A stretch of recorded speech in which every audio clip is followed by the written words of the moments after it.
बिस्मिल्लाहिर्रहमानिर्रहीम। आजकल गर्म तर मौसम है। इन दिनों हवा में नमी का तनासब बहुत बढ़ जाता है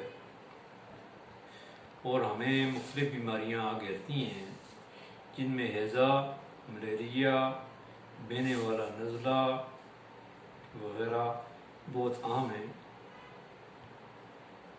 सबसे पहले मैं हैज़े या फूड पॉइजनिंग की बात करूँगा। फूड पॉइजनिंग में अगर आम दिनों में जो मुरगन ग़ज़ा है उसको इस्तेमाल करने से अगर दस्त पैदा हो जाए या फूड पॉइजनिंग हो जाए तो परसाटीला हमारी आम मेडिसिन है। लेकिन अगर गर्म तर मौसम यानी इस मौसम में मुरगन ग़ज़ा खाने से अगर फूड पॉइजनिंग हो जाए या हैज़ा हो जाए तो उसकी दवा नेट्रम सल्फर होगी।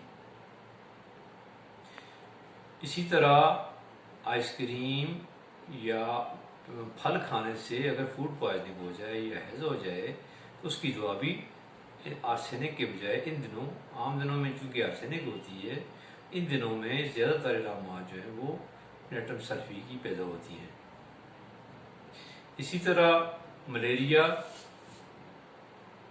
यानी वो बुखार जिसमें इंसान को सर्दी बहुत ज़्यादा लगती है, सर्दी के बाद दूसरा मरला गर्मी का होता है, यानी बुखार 103-104 तक पहुंच जाता है। उसके बाद पसीना आता है जो बहुत ज़्यादा होता है और उसके बाद बुखार टूट जाता है। इसी तरह फिर दोबारा सर्दी लगना, बुखार चढ़ना और पसीना आना, इस अमल में भी बाज़ दफ़ा डिहाइड्रेशन तक पैदा हो जाती है।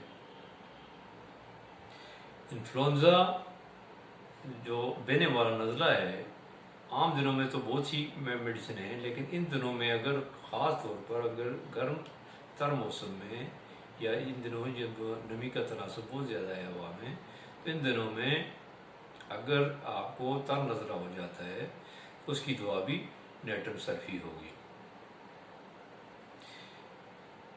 इन दिनों तर जो दमा होता है, यानी ऐसा दमा जिसमें इंसान के अंदर गाढ़ा लेसदार बलगम निकलता है और उसका सांस फूलता है, उन मरीज़ों में भी इन दिनों तकलीफ़ बहुत बढ़ जाती है। उसकी दवा भी नेट्रम सल्फी होती है। ये तो यानी इन दिनों अगर आपके पास नेट्रम सल्फ है तो आप मौसम बरसात बहुत अच्छे तरीके से गुजार सकते हैं और माँ चंद कतरे नेट्रम सल्फ 200 की ये खुराक लेने से आप इन बीमारियों को ख़त्म कर सकते हैं। और अगर आपको दमे की तकलीफ़ है तो उसके में भी रिलीफ हासिल किया जा सकता है। दूसरी इसकी जो आखिरी स्टेज होती है, यानी अगर इस कंडीशन में जब उल्टी हो रही हो या दस्त हो रहे हों तो उस पर आप कंट्रोल ना कर सकें और देर हो जाए तो फिर अक्सर जो है जिस्म ठंडा हो जाता है और पंखा करने की तरफ मरीज ठंडा जिस्म होने के बावजूद पंखे की ख्वाहिश करता है, यानी उसमें ऑक्सीजन की कमी मालूम होती है। तो ऐसा जिस्म से रतूबात और नमकियात निकलने की वजह से होता है, यानी जिस्म सुस्त पड़ जाता है। जब जिस्म सुस्त पड़ता है तो जिस्म के मुख्तलिफ अज़ा भी सुस्ती से काम करते हैं।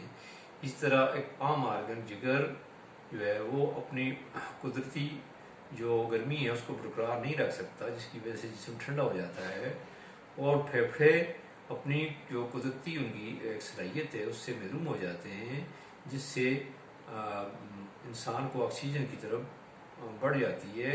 इसलिए ये बात आम तौर पर कार्बोवेज में मिलती है कि कार्बोवेज का मरीज जिस्म ठंडा होने के बावजूद पंखे की तरफ करता है। अगर ऐसी कंडीशन मिले तो कार्बोवेज का इस्तेमाल बहुत मुफीद होता है और मरीज में नई रूह फूंक देता है। इसी तरह एक दो घरेलू टोटके भी मैं आपको बताता हूँ जो इस मौसम में आपके लिए बहुत ही करामद हो सकते हैं।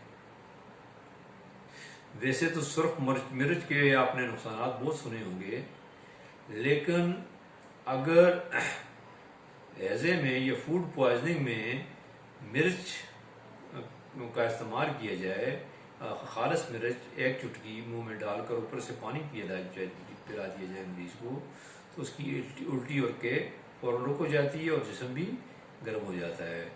एक बात याद रखने की है कि डायसेंट्री यानी उस कैफियत में जब आपको बार बार थोड़ा थोड़ा पखाना हो रहा हो और या पखाने में खून की आमेज़श हो या आ रही हो, तो ऐसी सूरत में आप सुरख मिर्च का इस्तेमाल नहीं कर सकते। ऐसी सूरत में आप जो खट्टा अनार होता है, जिसको हम देसी जुबान में दुलना भी कहते हैं, उसके छिलके की एक पकी लेने से आप एक 3 उंगलियों की चुटकी लेने से आपका वो डायसेंट्री का मसला हल हो सकता है। इसी तरह मलेरिया के दौरे में अगर आपको और कुछ नहीं मिलता तो घर में अगर मकड़ी का जाला बना हुआ है, जिसको हम होम्योपैथी में टेलारिनी के नाम से जानते हैं, अगर वो पड़ा हुआ है तो उसको उंगली से लगाकर उसकी बारीक एक गोली सी बनाकर अगर मरीज को किसी चीज़ में रख कर दे दी जाए तो उसका मलेरिया होने से जल्दी ख़त्म हो जाता है। इसी तरह दमे के दौरे में भी ये टोटका मुफीद है। आज मैं इसी पर अपनी बात का इख्तिताम करता हूँ। अल्लाह हाफ़िज़।